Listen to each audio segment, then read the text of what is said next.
Welcome back to my channel. I'm Joe with Smokin Joe's Pit Barbecue. On today's video, we are going to be smoking up some gigantic beef back ribs. Stay tuned. You can see, look at this bark. It's crazy. Oh man, this is perfect. It helps to start with a nice sharp knife, okay? Oh my goodness. Look at that.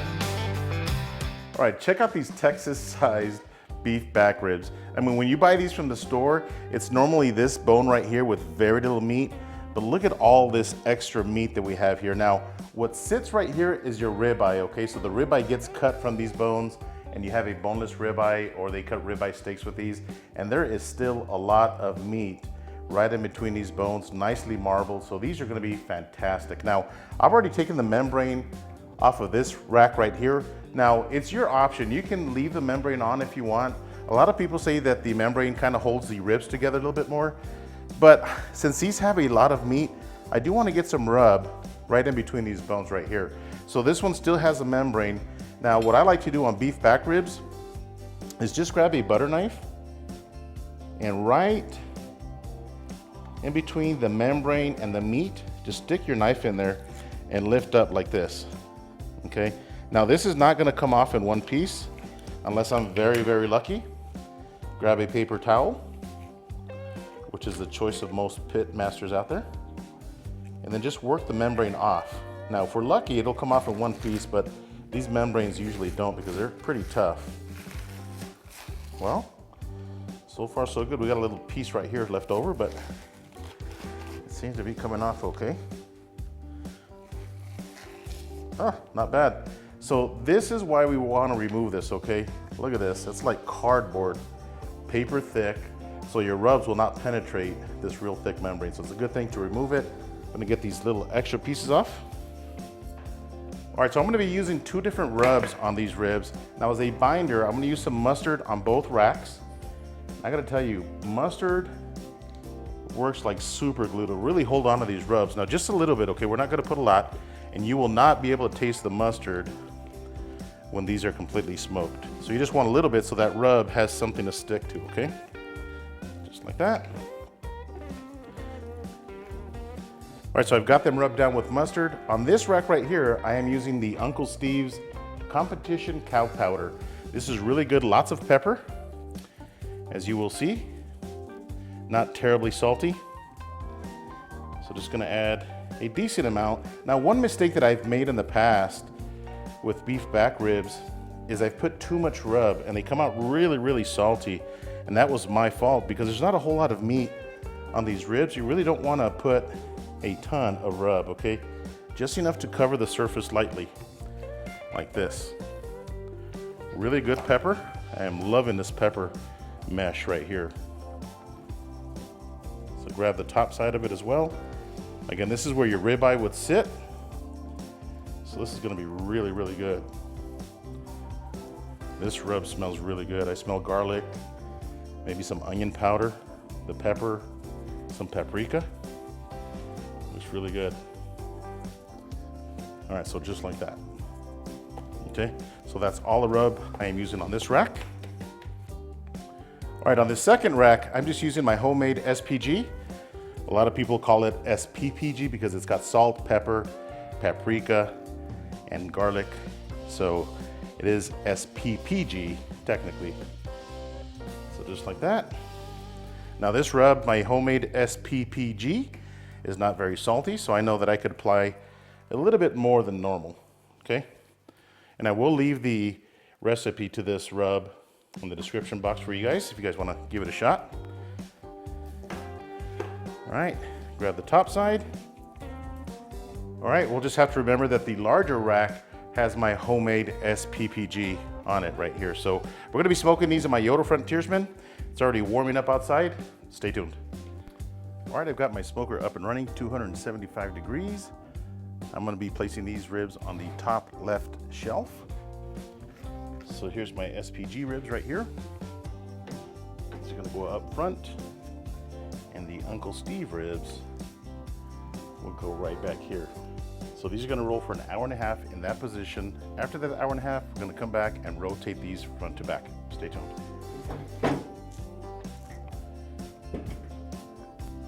All right, so it's been an hour and a half. Let's take a look at our ribs. Oh yeah, they're cooking nicely here. Look at that. So I'm just gonna spritz them. I am using apple cider vinegar and water. Just a 50-50 mixture. Oh yes. These are looking really, really good. Again, only an hour and a half. I am using post oak today. So I'm just gonna move these ribs from front to back.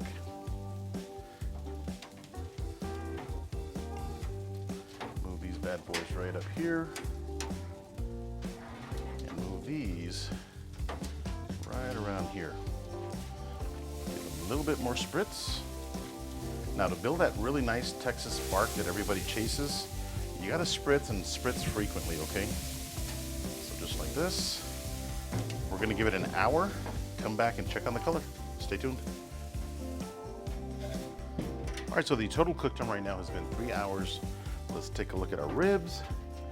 Oh yes, got a nice color developing. Look at this, nice and soft. Look at all that meat. Man, this is gonna be really, really good. Okay, so at this time, I'm just gonna flip these around and turn them just like this. Got some really nice pullback from them bones as well. Ooh, man, these suckers are hot.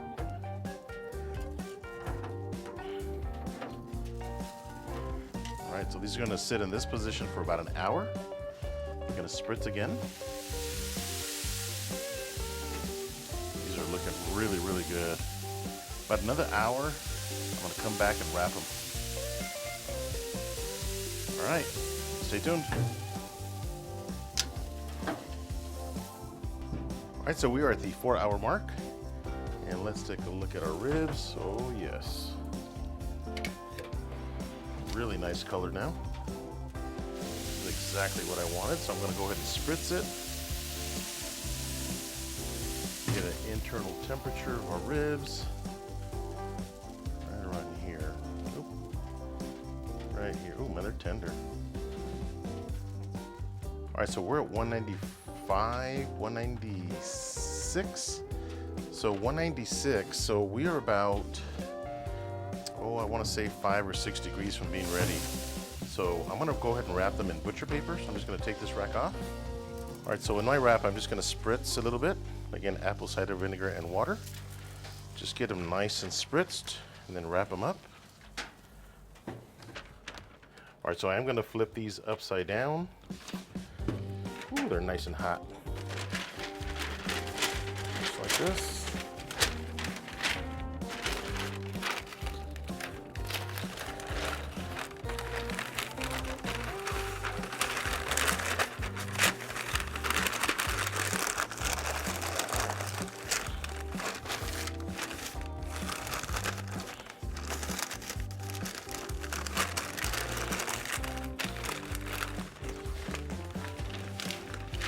All right, so just like this, put them back in the smoker. All right, so I've got both racks wrapped up.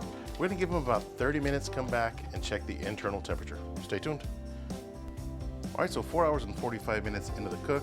Now I did check the temperature 30 minutes after I wrapped them, and the tenderness just wasn't there yet, so that's feeling way better now. Oh yeah, really tender. Check this one right here.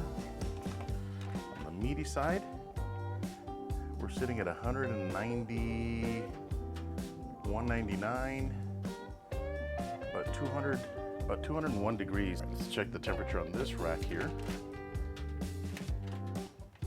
And that one's still lagging behind about 191 degrees. So I'm gonna give it another 30 minutes or so and I'll bring you guys right back. All right, so it's been 5.5 hours, an hour and a half since I wrapped the ribs, and the temperature's just stalled out. So let's check it now. Oh yeah, that's really tender. Super tender, 203 degrees. Okay, 203, not sure if you guys can make that out.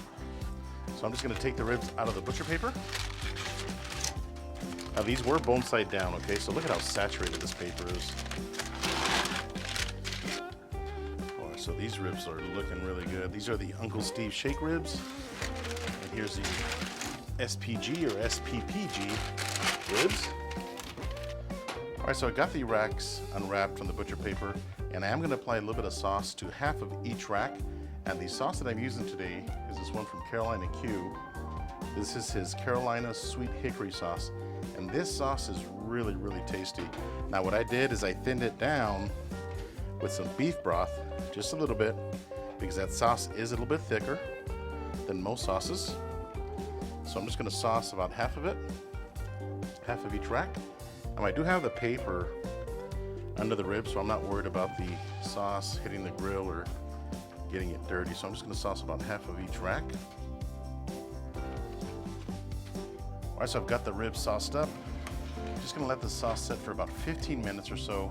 Then I'm gonna pull them off, let them rest for about 30 minutes. Then we'll give them a taste. Stay tuned. All right, so it looks like I had a little bit of camera trouble. So I went ahead and sliced the Uncle Steve's shake ribs here, and they sliced really nice. And I gotta tell you, the aroma in my kitchen is pretty savage right now, okay? These are really tender. These are my SPPG ribs. Look at this. These are gonna be delicious. All right, so I'm just gonna try to slice these ribs right in between the bone here. I gotta tell you, for beef back ribs, these suckers are giant. Okay, look at this. All right, let's give them a taste. All right, let's give this rib fest a try. I'm gonna try the Uncle Steve's without the sauce first. My mouth is watering. So look at this, nice little smoke ring.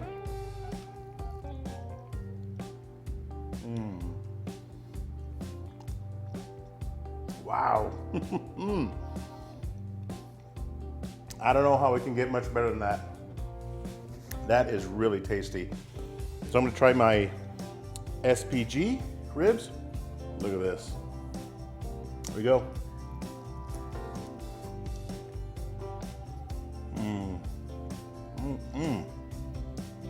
Now both of those ribs are really, really tasty, but I'm liking that Uncle Steve shake. Okay, that's got some really good flavor.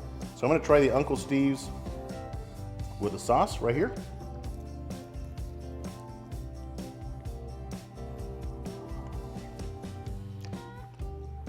I gotta tell you, this Carolina Q hickory sauce is amazing. He's got other sauces as well, check them out.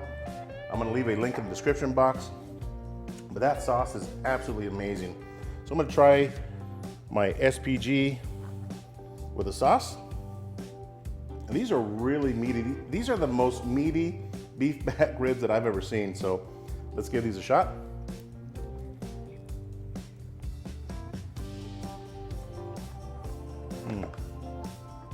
All right, both of these racks have an amazing flavor, okay? My SPG is more traditional Texas style. The one with the sauce is fantastic. The Uncle Steve shake though has a little extra something, okay? A little extra kick in it. Now, I really, really like this one with or without the sauce. All right, so if you've never tried beef back ribs like these monster beef back ribs, do not pass them in the grocery aisle. Pick them up, put some smoke on them, put some Uncle Steve shake on them. They're gonna be delicious.